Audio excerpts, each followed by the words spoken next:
But human rights cannot be used as a shield or an excuse to destroy the country. Your country, I am my country.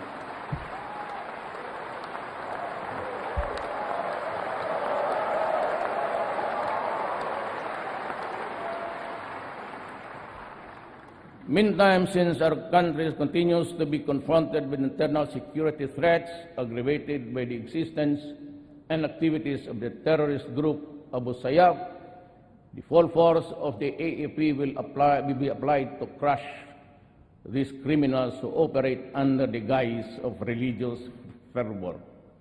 The AAP shall enhance its capability to search and engage these rogue and lawless elements. We have to strengthen our coordination with Indonesia and Malaysia to suppress the kidnapping in the waters of our neighboring countries. We will strengthen our counter-terrorism programs by amending various laws on human terrorism, terrorism financing, and cybercrime. This is our answer to the challenges of the global developments, on the non-traditional threats, transnational crimes, and fanatical terrorism. Addressing global warming shall all be our top priority, but upon a fair and equitable equation. It must not stymie our industrialization.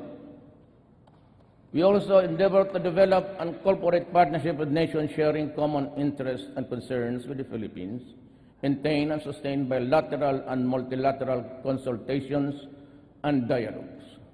We will continue to expand Operation Human Assistance, disaster response, maritime security, and counterterrorism. We shall deepen security dialogues with other nations to build greater understanding and cooperation.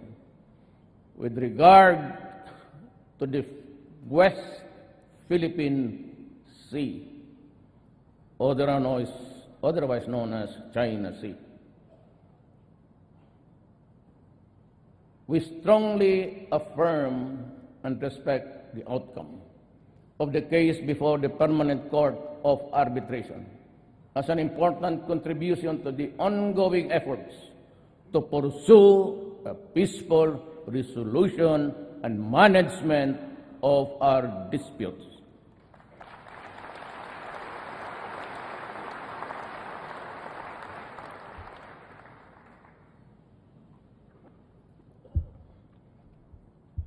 On the aspect of our peace processes relating to our engagement with the international community, the Philippines shall remain committed to work under international and with industrial partners, achieving lasting peace and progress in the country. We will vigorously address the grievances that have been time and again expressed not only by the Bangsamoro indigenous peoples and other groups for security, development, fair access to decision-making, and acceptance of identities. Enduring peace can only be attained only if we meet these fundamental needs of every man, woman, and child.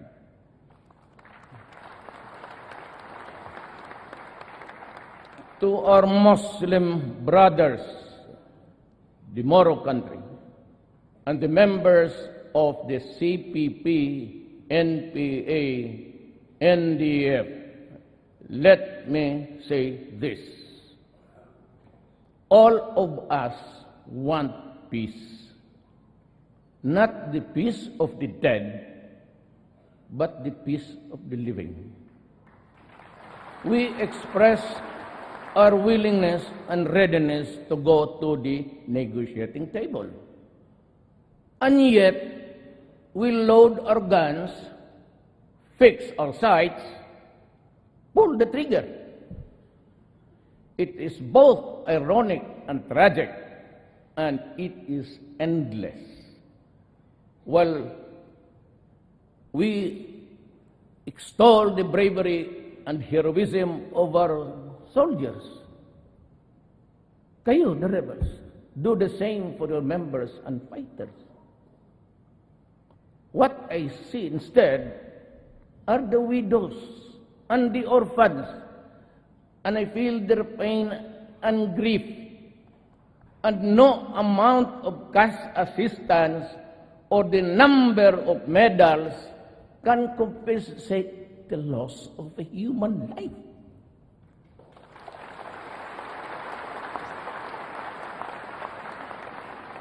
Sorrow cuts across every stratum of society. It cuts deeply, and the pain lasts forever. That is why I reach out to you, to all of you today, to our Muslim brothers. Let us end the centuries of mistrust and warfare. To the CPP, NPA, NDF, let us end these decades of ambuscades and skirmishes.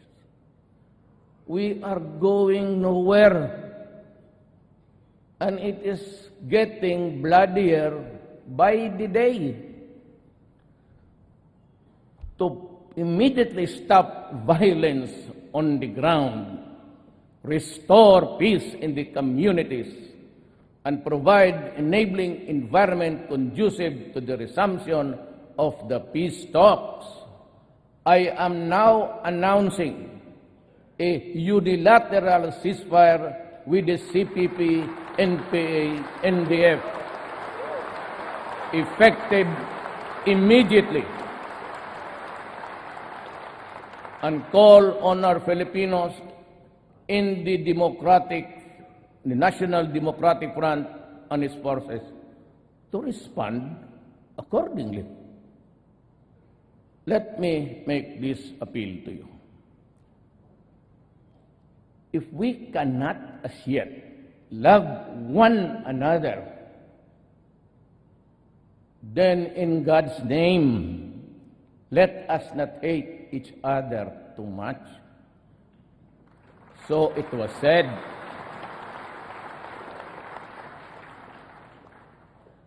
I say the same to you today. We will strive to have a permanent and lasting peace before my term ends. That is my goal. That is my dream.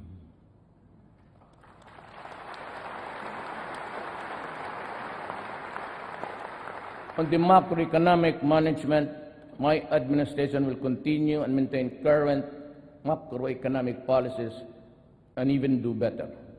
We will achieve this through prudent fiscal and monetary policies that can help translate high growth into more and better job creation and poverty reduction. By the end of my term, I hope and pray to hand over an economy that is much stronger, characterized by solid growth, low and stable inflation, dollar reserves, and robust fiscal position. On taxation, my administration will pursue tax reforms towards a simpler and more equitable and more efficient tax system that can foster investment and job creation. We will lower personal and corporate income tax rates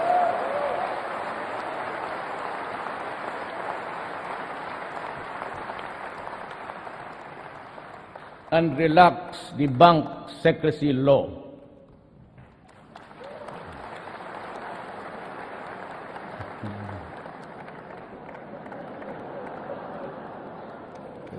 Na presidente ako eh. Ayaw ko sanang makialam dito sa mga to. Wala mo na. Well, anyway, may I continue? At the household level, there must be sufficient income for all Filipinos to meet the basic food and non-food needs for their families. We shall continue to attract investments that will generate thousands of jobs each year, jobs that are suitable for the poor and less skilled members of the workforce. Reforms to ensure competitiveness and promote ease of doing business will be mandatory. Reacting And in reacting to these needs, the restrictions on the economy will be needed to make more investments to come and to develop labor-intensive industries such as manufacturing, agriculture, and tourism shall be pursued. We must also invest in human capital and ensure equal access to economic opportunities.